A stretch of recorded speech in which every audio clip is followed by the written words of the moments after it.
Welcome, episode 50 of Rubber Down, Binny. It has been a while. It feels like, I think it's been about a week or two. We've been away with work. But of course, today's episode is brought to you by Eliminator Race Wings. Get your wings around the country. And also BK Racing Performance Products. Thanks to those guys. We'll run some of those ads and where to get all those products later in the show. Binny, first off to start today's show. In the World of Outlaws last week. Night 2 at Canningdale, just before the B main was about to start, or they were rolling around, there was an incident or an accident between two World of Outlaws official crew buggies, and we lost a member of the World of Outlaws crew. Billy Hurt and Jerry Myers is in a stable condition right now. So shout out to your families. My condolences, all the speedway around the world, for your loss, and the speedway community, especially the States, has lost a figure and a guy who's volunteered and also been a part for a very long time and gave a lot to dirt racing. The World of Outlaws officially put this out while officials were responding to an incident at Canningdale Speedway Park Saturday night. Two emergency vehicles collided, resulting in a serious injury to one official and a fatal injury to another. There is an ongoing investigation. The remainder of the event was postponed. Everyone in the racing community and those affected appreciate your thoughts and prayers. That was 4 days ago from the World of Outlaws. I did get another bit of a screenshot from the World of Outlaws as well, of those who dedicated their lives to safety efforts at dirt tracks across the country. There were few as committed as Billy Hurt. Hurt was involved in the safety and rescue of sprint car drivers for over 23 years, helping to lead safety efforts with the American Sprint Car Series, World of Outlaws, NOS Energy Sprint Car Series, Tulsa Shootout, and Chili Bowl Nationals. Hurt was also in the fire service since 1982. He first served as a volunteer before spending 26 years as a career firefighting and EMT. So that's a tragic, and it's good for the Outlaws to recognise him, and maybe we can get a race or an event around him and all he did, because he lost his life doing what he loved as well. So yeah, that was a big moment over the Outlaws over the weekend, and it sort of put a big cloud over the sprint car racing world. We'll run through the results of night one. It was the Gravel and Baylog show. Gravel stole the show on night one, but it's sort of one of the things I just want to move on from the Outlaws more, because out of respect for the families and all the competitors that probably seen it, or the crowds and stuff like that. So beneath the Outlaws right now, Gravel won that first night. And then Gravel is the points leader now by 6 points. Carson Macedo in second. Sheldon Hordenchild is 42 points behind in third. And their next event is Lawton Speedway, March 20th. I'm not sure what they're going to do with the night 2. I believe it was just like the B-Main and feature left. They said postpone, but I'm not sure what they're going to do there.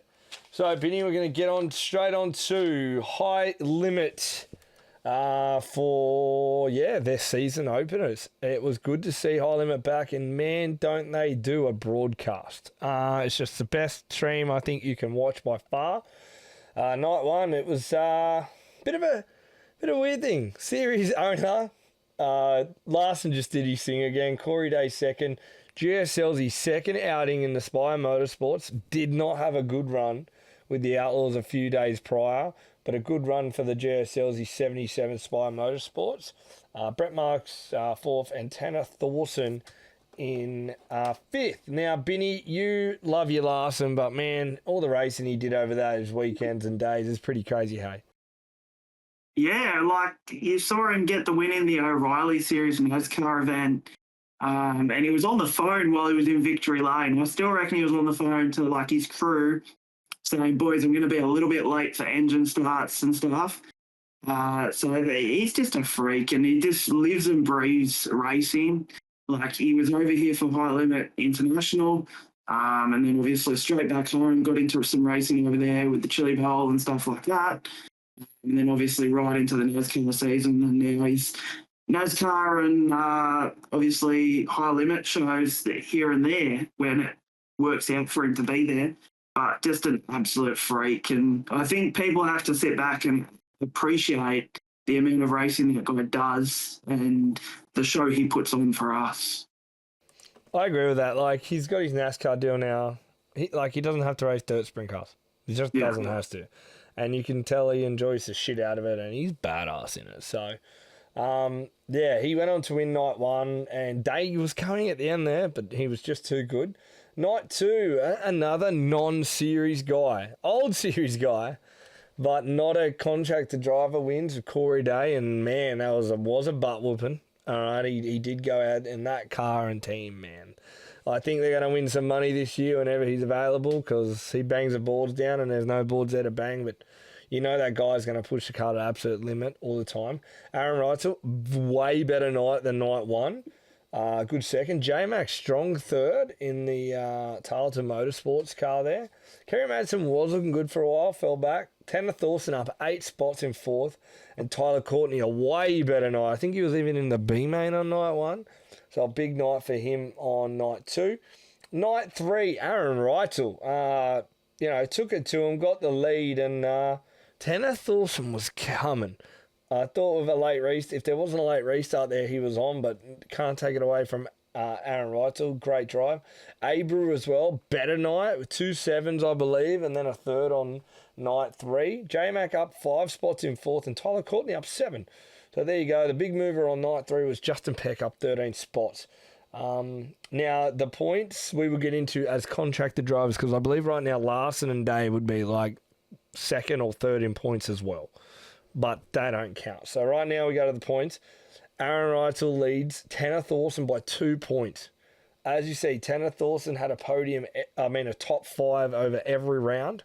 Great. That's what you need for points racing.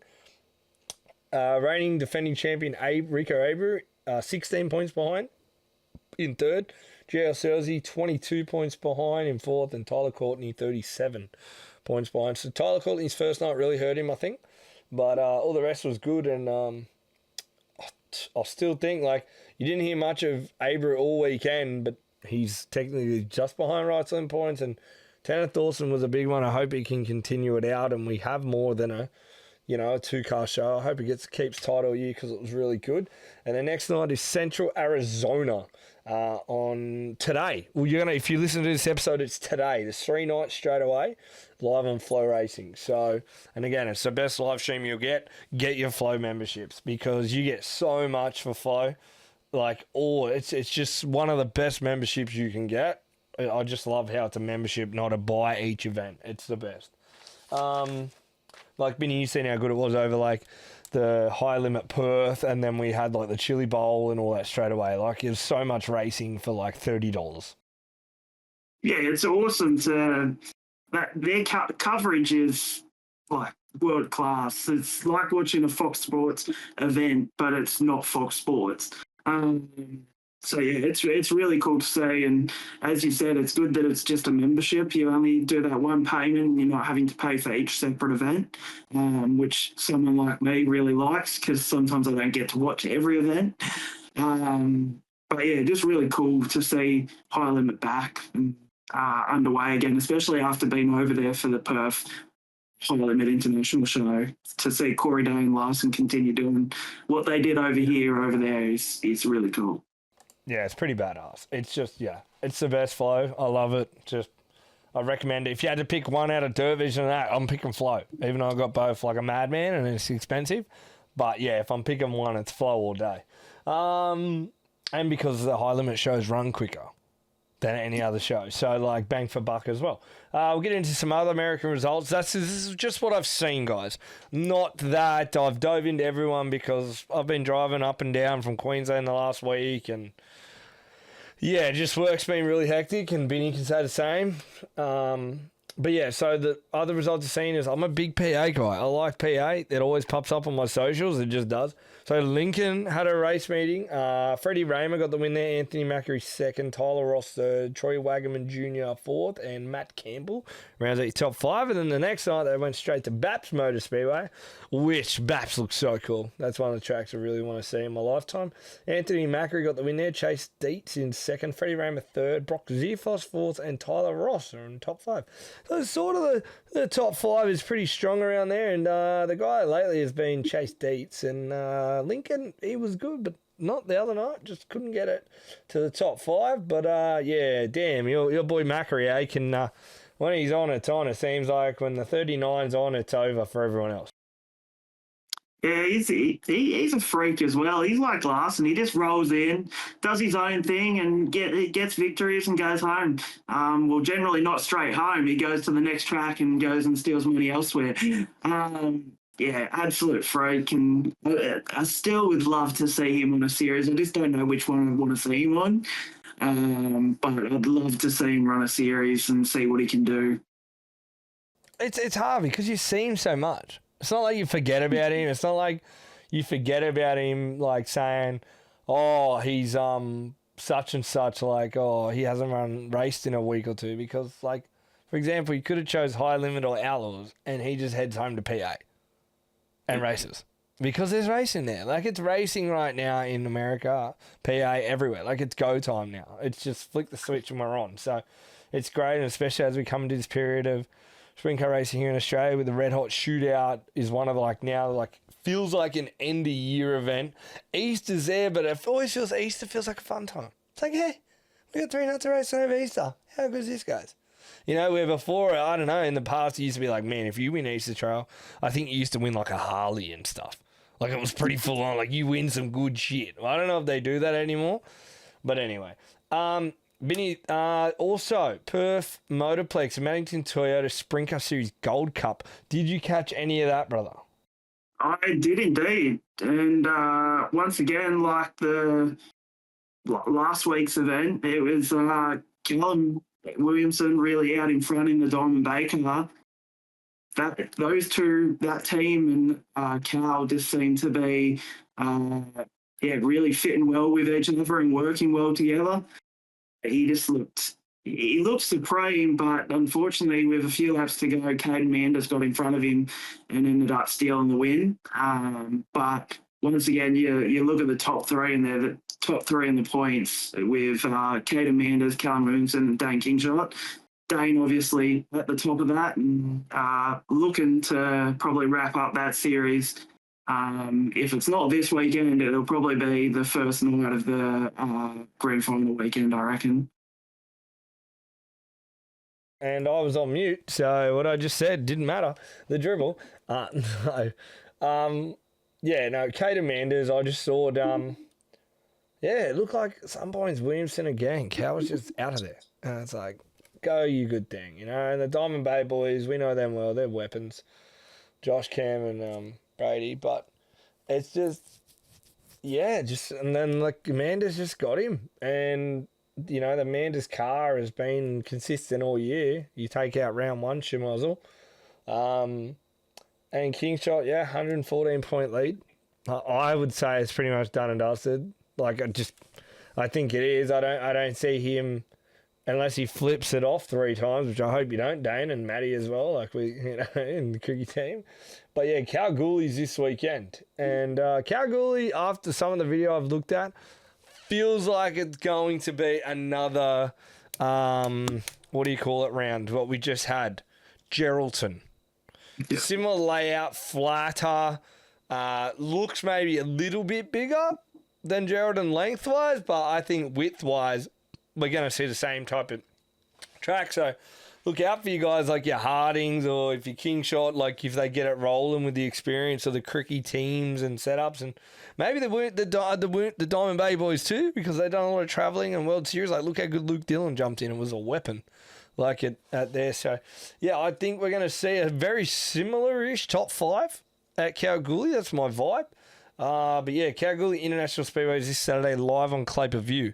It's one of the races this weekend, and also Avalon has a really good race meeting this weekend with Jock, Lockie, Brock Hallett are your top 3 there, and it's always good, you know, when the 410s are back at Avalon, one of my favourite tracks in the country. Binny, Victorian title as well was at Premier Speedway, and it was the Brock Hallett show. Now, he even got up on the podium, and he was like, I didn't feel good all night. Like, he wasn't, like, overly stoked with how much they, you know, like, obviously stoked he won, but it sounded like, man, they weren't comfortable all night, which is still a good way to win. And Brett Milburn, ripper job for second. It's good to see the Milburns up there, and Pesca with a third. So it wasn't a big car count down there, but you still got to get the jobs done. That's just what it is. And for Victorian title, man, like, maybe. Do we look at the Victorian title and maybe try and move it around Classic Week to have a huge field for the Victorian title? I don't know. I know we have that carnival race. I'm not sure what, like, if the importance of that. I know it's been around for a bit, but, like, if that was a Vic title, bro, we'd see like 60, 80 cars of Vic title. Then it's like, more than the Victorian title. I don't know. I'm just throwing it out there. I don't even know, like, if that carnival race is in that spot for a reason, like, or if the importance of it. But to me, I don't know. On my scale of things, I wouldn't say, you remember winning the carnival race. Does that make sense? Like, but you win a Vic title, it's like, hey, bro, you want a state title? That's sick. Yeah. You know, like, I feel like when they win they do the WA title, it's like a big deal. Like, it's WA title. Or, all right, bro, you remember it. And I'll say it here. I'll be that guy. Throwback to Parramatta. The New South Wales Sprintcar title was a huge show at Parramatta. Not because we always had good car counts, but, man, it was like, it's a title. And I think it was always, you know, with, like, Gary Rush winning so many. Then Gary Brazier went on to win, you know, a lot as well. So it was always like, I think they use those numbers as like, well, this guy's won 4 of these. This is important to him. That's why he's here again. Or, you know, I don't really think we feel that with state titles these days. I don't hear about it. So, yeah, I don't know. I just feel like state titles, man, should be sick. Like, I know that the lower divisions, and when I say lower, I don't mean as like they're not as good as sprint cars. I don't mean like your 305s, sometimes your 360s, your winglets, your speed cars. Bro, when they win a state title, they put the one New South Wales on it, and good on them. Stuff it. I know it's not a 14 thing. It's not like a cool thing to do. But, like, man, you win a state title, you remember winning a state title. Like, it's a big deal, I feel. So, what's your opinion on, like, the state title? Maybe, like, if it's in the wrong time, or should we have it in, like, a busy classic time? Oh, I agree. It should be in the busy period because you want it to be that sort of hype.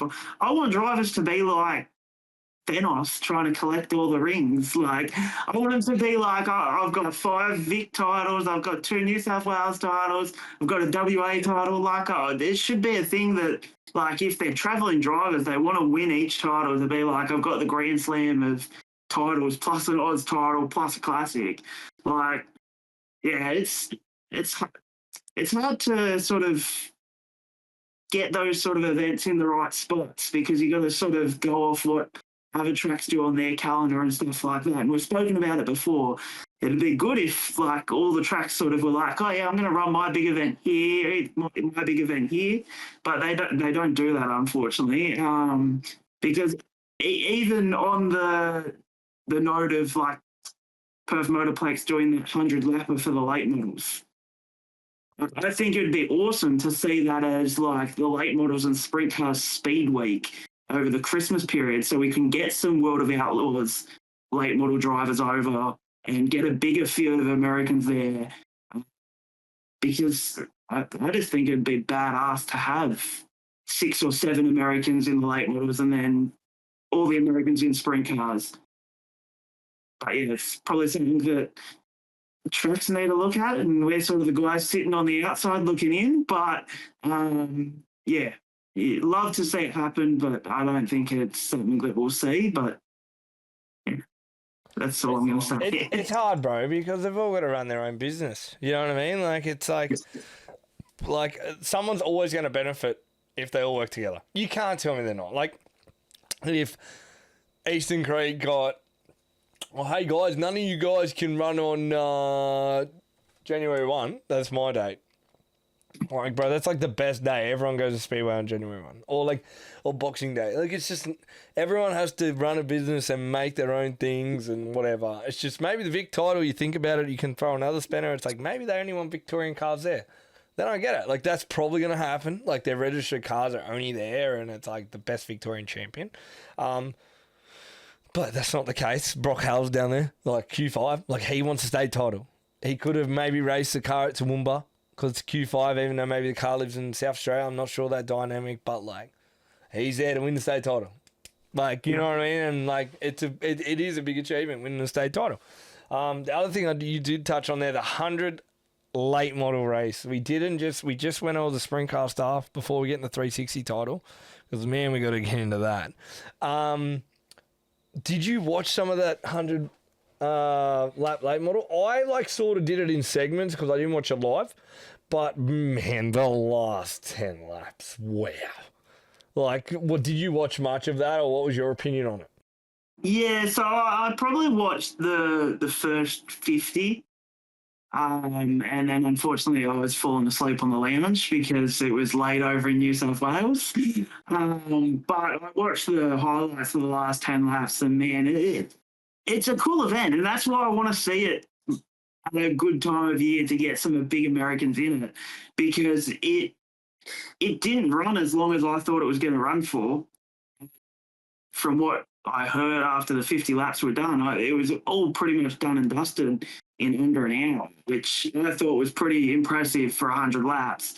But yeah, I hope that next year they sort of put it at a good time to maybe get a bigger car count and yeah, make it more of a bigger event now that they know how it's going to work and what they're going to do. Obviously, they were the first people to do it in Australia, so.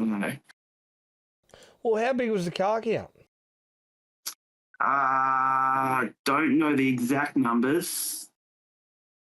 It was. Mate. What do you mean? Because I'm I don't know. Man, if you're doing 100 laps, you don't they did that for sprint cars. I don't want 28 cars out there. I definitely don't. You know what I mean? Because we've seen the Plex, mate. Just 30 laps can take an hour and 2 hours. The whole thing. I'll rephrase it. I want more Americans there in the car count. Thank you very much. That makes more sense. But yeah, I don't know. Just Ben Nicastri, man. I only just watched it probably an hour ago because I was I didn't get to see much of that. And yeah, Ben Nicastri, I was New South Wales. He was ripping the lip, got the lead, looked in no man's land after with late in the race in 5th, and then came on, and then Oldfield, the veteran Western Australian, got him. So Warren Oldfield, that was pretty sick to watch, and his car just came alive at the right time. And I've always said, people go what about late model racing? I just think the Western Australia late models, the track's great for late models. I haven't really seen every other track. Maybe Parramatta. I keep saying Parramatta. Parramatta late models were gangster against the Cush. But then it sort of ruined the sprint car track those nights. But then Eastern Creek have put on good late model shows. I've seen some really good races there. So each to their own. But Binny, that was that was sort of all the results besides we get to, which was one of the most talked about topics over the weekend in sprint car racing, which the argument was the 360 LS Australian Sprintcar title. Now, leading into this, you did hear members on socials are why should these guys be able to race? Blah, blah, blah, because they're 410 guys. And I mean, hey, Lockie McHugh, Ryan Newton, Dylan Menz, I would even say Jacob Jolly, those guys were, and Jai Corbett, had a good event. I just mean those names, you say those names, and I was hey, that's a good field. If you didn't have those names, I don't think you'd be talking much about the 360 title, just because the other brands of those drivers aren't as high as the 410 guys. Just in social media lights, right? You want to bag me out or you want, I'm just being honest, right? So the thing is, though, there were so many eyes on it, and man, that last night feature, there was some stuff that went down. It was an interesting night. Now, Binny, I haven't really said it formally or anywhere, but if you know and you've seen it at the track, I'm running in and out of the Q66 truck. I'm associated with them. It's my, that's my team and my whatever. I'm associated with them now. So, I appreciate them for allowing me to still do this platform and Codeman, because it can be sometimes a conflict of interest. If I was on here going, how good is this guy 24/7? The fact is, he won, but all over social media, it was very mixed because of what happened. Now, Benny, I'm going to let you get in to know what happened. I was there on the bloody ground, and man, it was a wild night. So you go ahead and talk about the 360 title before I get into it, and I will say my part. Yeah, so obviously it was Lockie McHugh and Ryan Newton show at the front. I'm not sure about exactly when lap times and like when the laps happened and stuff like that. But basically, Ryan and Lockie was out in the lead, going through lap traffic. The first incident that occurred was Lockie McHugh and Ryan going through Cherry, going into turn 1 and 2. As Lockie went down the inside of Cherry, going into turn 1, right rear clipped her, and basically sent her flying. Really big wreck. Really glad she's okay, because that was a scary wreck. And even watching the replays of the onboard footage and the sounds coming out of that car, that would have been scary. But then the second incident that was probably the most controversial of the night was Ryan and Lockie again going through lap traffic. Lockie threw a slider on Ryan, and as he it was one of them threw a slider, and Lockie ended up being the rear. I will stop you. Ryan took the lead coming out of 2. Lockie threw a slider with the lap car, the Q3. Just the head. Yeah, like very close. I thought it was a big slider. Like, I'm not saying it was a dog slider. It was great. But anyway, that was the situation, Vinny, and continue. Yeah, so as that sort of occurred, Ryan had actually clipped the wall coming out of 4 to try and get a pass on Lockie. And I'm not sure whether there actually was contact, but Ryan Newton ended up spinning out. And after that incident, the caution came on, and Lockie McHugh was deemed primary cause and sent to the rear of field. Now, my opinion on the matter was I don't think that incident was worthy of a rear of field. That's just my opinion. I think if anything was worthy of a rear of field, I think the McHugh Cherry incident was more of an issue. Even though she was a lapped car, I get that. But I still think he wrecked her race more than anything. Again, my opinion, don't come at me for it. But yeah, in the end, the decision's been made by the steward. And as they say in footy, you got to play by what the ref says. And Ryan ended up getting the victory. And I think he was a well-deserving champion. I think McHugh would have been a well-deserving champion as well. Both of them have been the class of the field up there at Toowoomba. So that's my opinion. What are your thoughts on the matter? Well, my opinion, this is what I've got to say. It is a non-biased opinion because when I'm there, I know what I've seen. I know what I've seen, and I can say it to you. And again, I'm not saying what should have been a rear field or what should have not. I've never been a chief steward, and I don't want to be one after this weekend. Damn it. So the whole weekend, I will say, it was McHugh v Newton on points. What they both were doing the exact same thing in heat races, but going from like 6th to 1st or 6th to 2nd. They both were on fire. Their crews, Nick Speed, Damon Mush, had their cars like on fire. The boys were on, and I think they always knew they were going to meet. Now, Jock wasn't as crash hot in the V25, so he wasn't really in that picture, which was a shame. It would have loved to be a 3 or 4 car battle, but it was definitely a 2-car battle all weekend. We get to the feature. We roll around. Now, night 1, it was a pretty good night, as well. Lockie got the win, Ryan second. And it was, again, you said those two. Now, we get to the final night. I was standing in turn 2 for the McHugh rear field call, and I was standing in turn 3 for the Sherry crash. Man, that thing sounded ugly. And I was like, oh, I hope she's okay. I only giggled before with muted, looking at you saying, well, yeah, she was flying. Because she was through the fence. And I thought we tore the fence down. Straight away, it happened right in front of me. I was changing my camera. I did not physically see the move on McHugh and Sherry until all the slow-mo replays. and whatever. I knew someone hit something or something. Like, it was real quick. I got the end of her going, I've got that on camera. And I was like, oh my God, what has happened here? Look on the replays. Straight away, I'm on the info. I'm seeing that replay. I'm like, oh, that doesn't look good.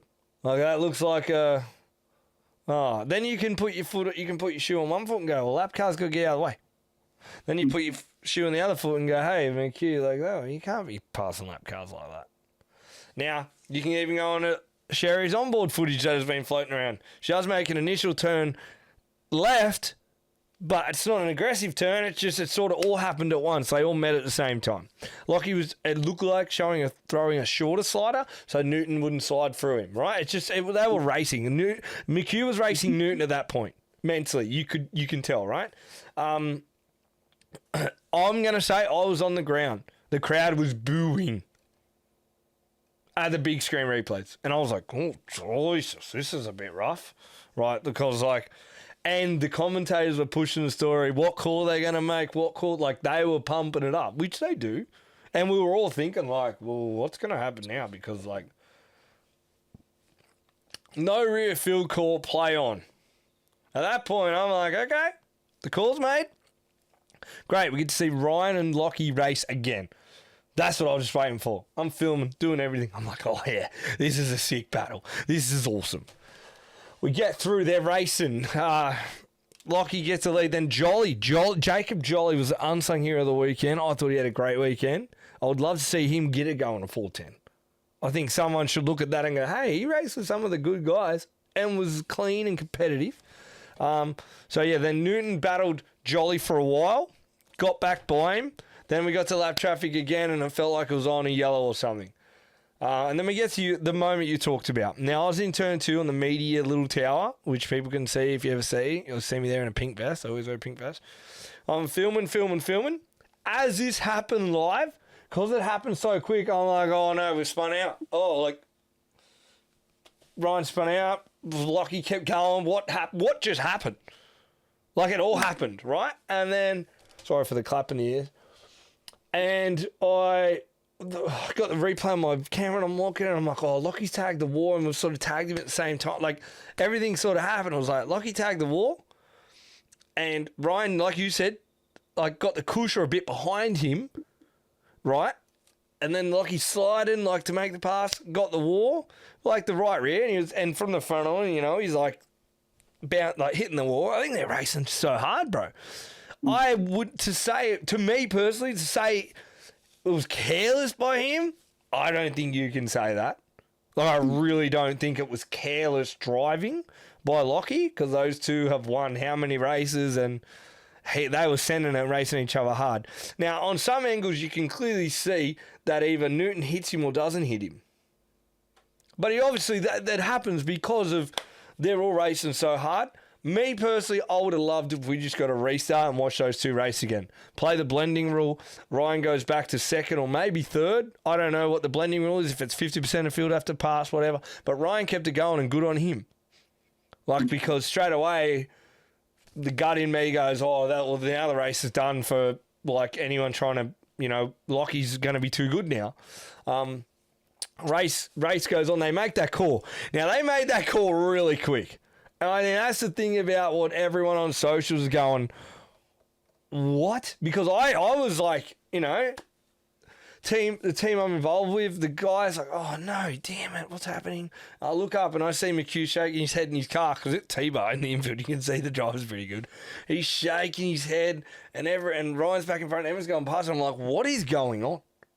I'm like, oh, wow, they've made that call?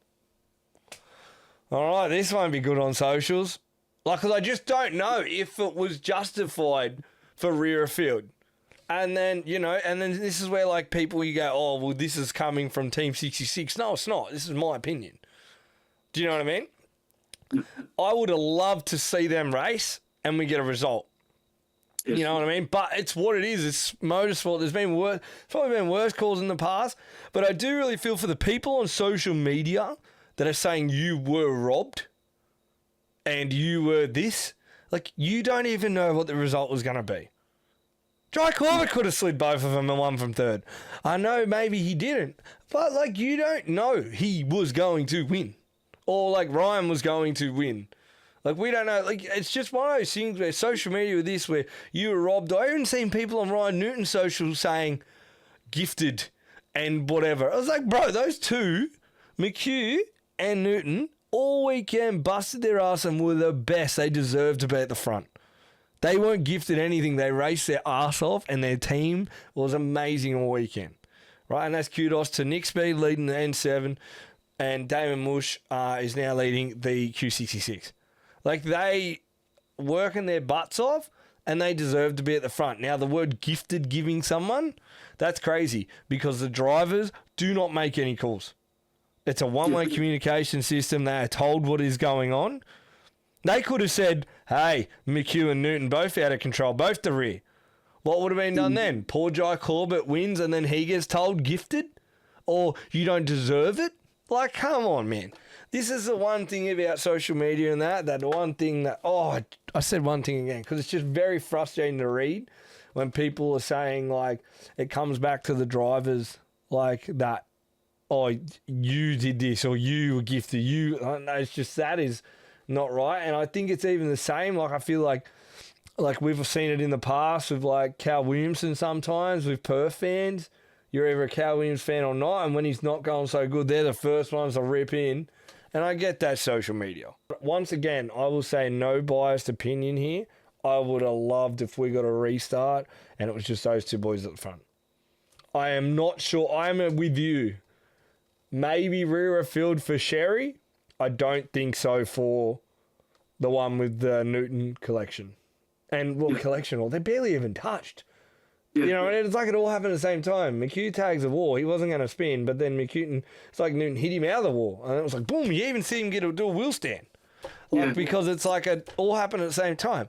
But yeah, my opinion on it on the whole weekend is, man, I don't care. If you watch that racing, man, those two put on a show all weekend. The heat races they were in, they were passing cars left, right, and centre. They were battling throughout the feature. Newton led half of the first feature, then McHugh got him, and then vice versa. It was the same, and Newton was coming on the second feature. But McHugh, man, just is it got me G'd up for Red Hot Shootout. I will tell you that much, because we had J-Mac to the picture. We had Jock back in the A1. B. Hallett will be there.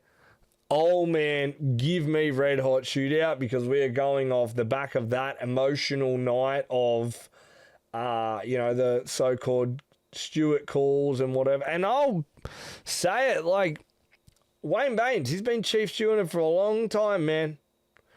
God, I don't know how he's done it for this long with all the stuff he gets thrown at him. Good on you, Bainesy. Like, I know it's a hard gig. I don't know any of yous do it, and not because I'm saying yous are doing a bad job. I mean the slack you guys get. It's like no call of Chief Stewart makes us right. You're either going to hurt this side or this side. Because what, if McHugh wins, what would the socials been, Binny? Should have got sent to rear for Sherry. You got gifted.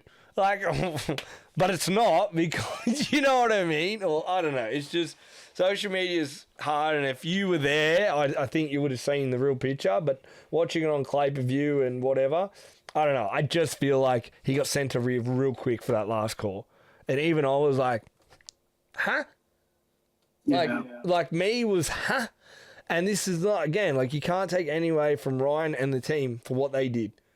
Since that Australian title in Mount Gambier, I believe it's like 6 straight podiums and a win. Like that's great stats and turnaround for the team. So you can't say they weren't going to be there after those results.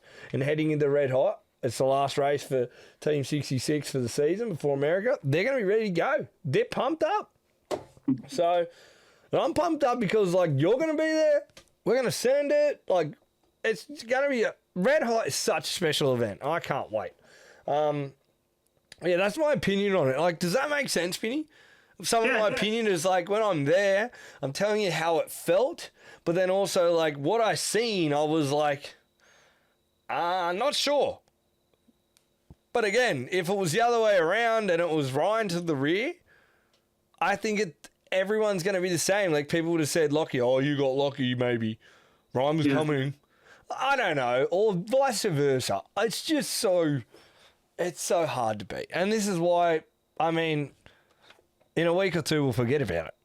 But now it's a topic people are waiting for us to talk about. And this is where I guess I'm sort of saying, yes, I am associated with Team 66, but it's like I can't be biased and I'm not going to ever be biased. Like, you know what I mean? I'm going to tell you what I feel. And thanks for them for allowing me to still do what I do. And that's what we do. No. So, yeah, Penny, there's my Toowoomba 360 route. Besides that, brother, like what else was the weekend? I wanted you got a segment actually, throw you into Jock Goodyear Racing Circuit Legend Cars at Sydney Motorsport Park was reported on Speedcap today. You sent it to me. What's the go there?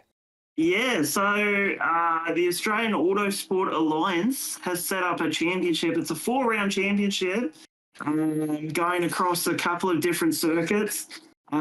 Basically, they're all short tracks that they're going to, and it's basically for a pretty big sort of cash incentive for the winner. I'm not exactly sure how much it is, but it's 4 rounds starting at Sydney Motorsport Park next Wednesday and Thursday, and then they head to one raceway down at Goulburn, Malala Motorsport Park down in Victoria, and then Calder Park Raceway, which I believe is up in Queensland. Don't quote me on that because I can't remember whereabouts that is. But yeah, it's really cool. So it's just the same legend cars that you see race on dirt. Basically, they've changed a few things on them, and then they're running on the circuit. So it's going to be interesting. It's Jock Goodyear and Joel Berkeley from the Super Sedans. Joel Berkeley can drive anything. What a weapon.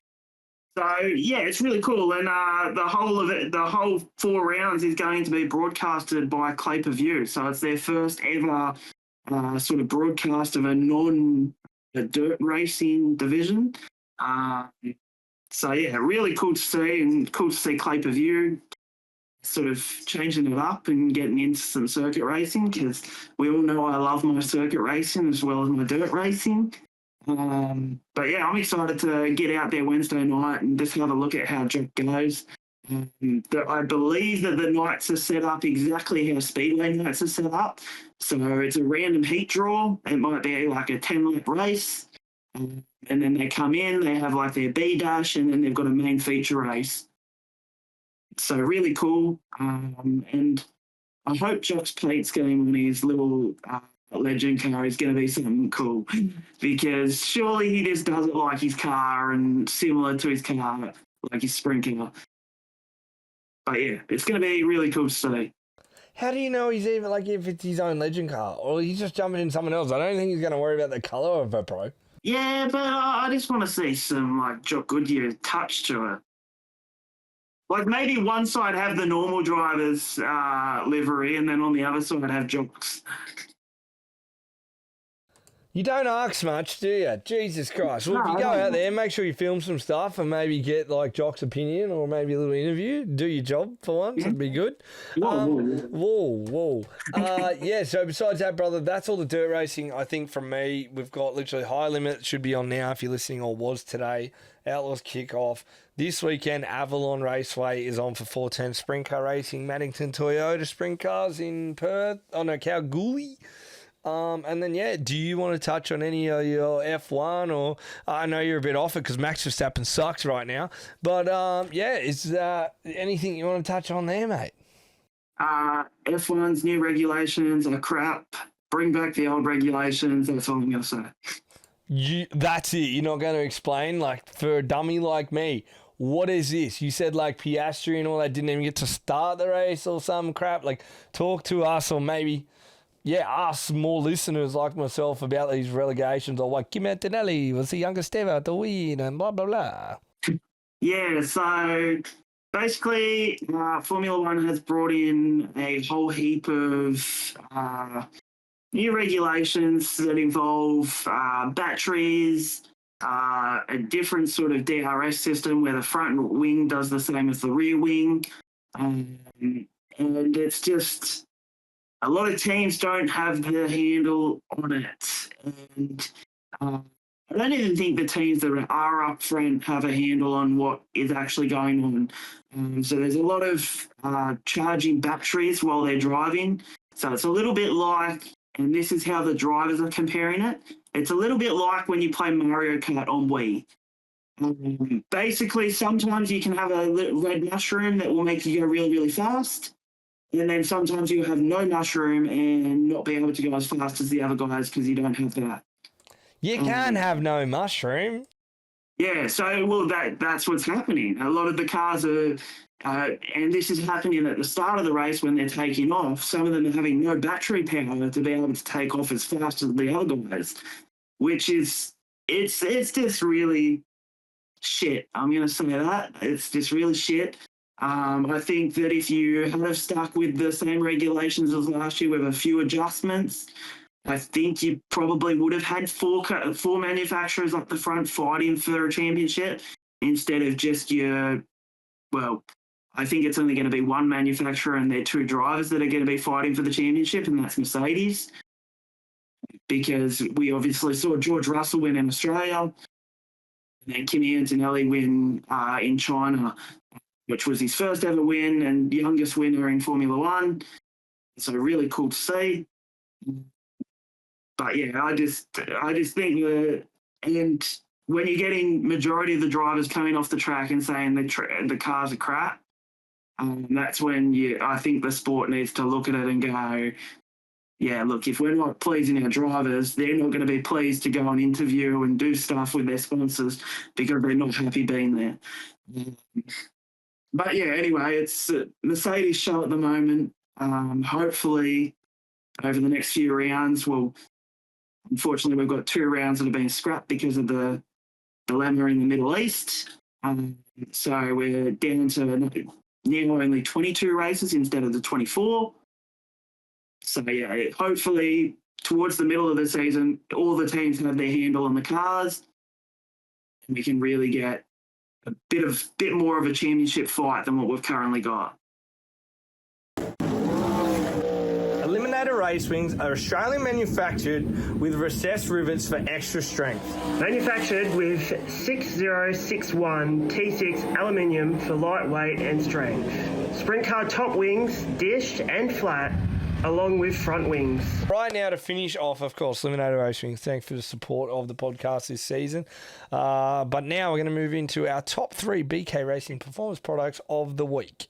Benny will start with you, but before we do, remember with BK Racing performance product, you get your K1 race shoots, Ultra Shield, BK titanium components, tyre components, and also Aria helmets. There you go. So get all your gear there. Now, Benny, what are your BK Racing performance moments of the week? Okay, so number 1, I have Kyle Larson in victory lane of the NASCAR O'Reilly series on the phone to, I believe, was his crew, telling him he's going to be a little bit late over to engine start. Number 2, I've got Cal Williamson and the Diamond Bay boys, just the form that they've brought in, with Cal only jumping in the car for these last few rounds, I think has been supreme, and they're going to be one to beat this weekend. And then number 3,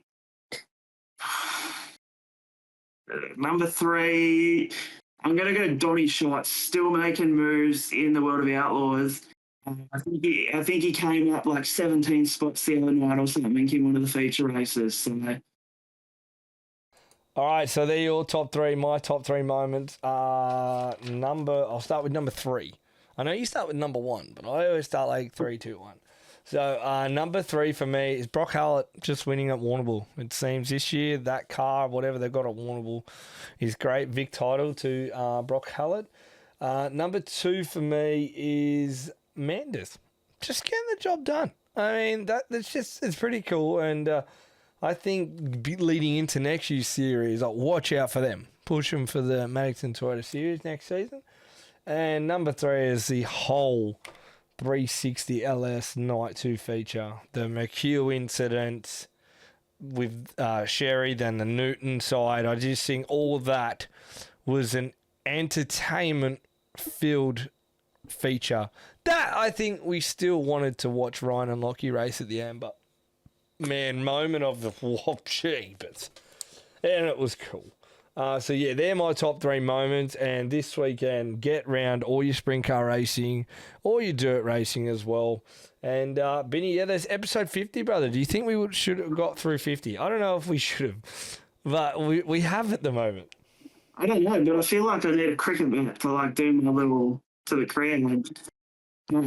Before we finish, I didn't mean to cut you off. We are testing new merch. Watch out, chat.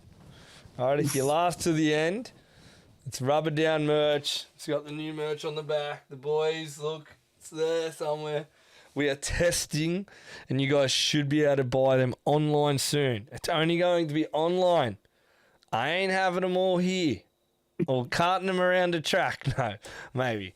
But I'm just saying, so online soon. Look out for our new Rubber Down merchandise. I'm keen. We're going to even try some cool stuff with some sweaters, hoodies, kids sizes, adult sizes, whatever. But yeah, we just want to get it off, and all you guys that support the show, you rep around the speedway, and then I guess you can get more people onto the show where they can get their weekly fix of sprint cars. And what were you going to say, Benny, before I really cut you off about our merchandise? I forget now. Don't worry about it. I knew that. Anyway, thanks, episode. If you want to get in touch and support the podcast or be on the show weekly with your company, let us know. Hit us up at Rubber Down Podcast on Instagram, Facebook, anywhere. Or you see our faces, just hit us up. All right, guys, thank you so much. And yeah, we're going to be heading to Red Hot Shootout next weekend. Binny's going to be there. So it's his first time going to T-Bar. Can't wait to see his reaction. And yeah, watch all the Outlaws, and we'll have a quick episode next week. I'm going to say around, hopefully we can record it this Sunday in a few days or Monday before the end of the week. And then, yeah, we'll get out all that news in the sprint car world.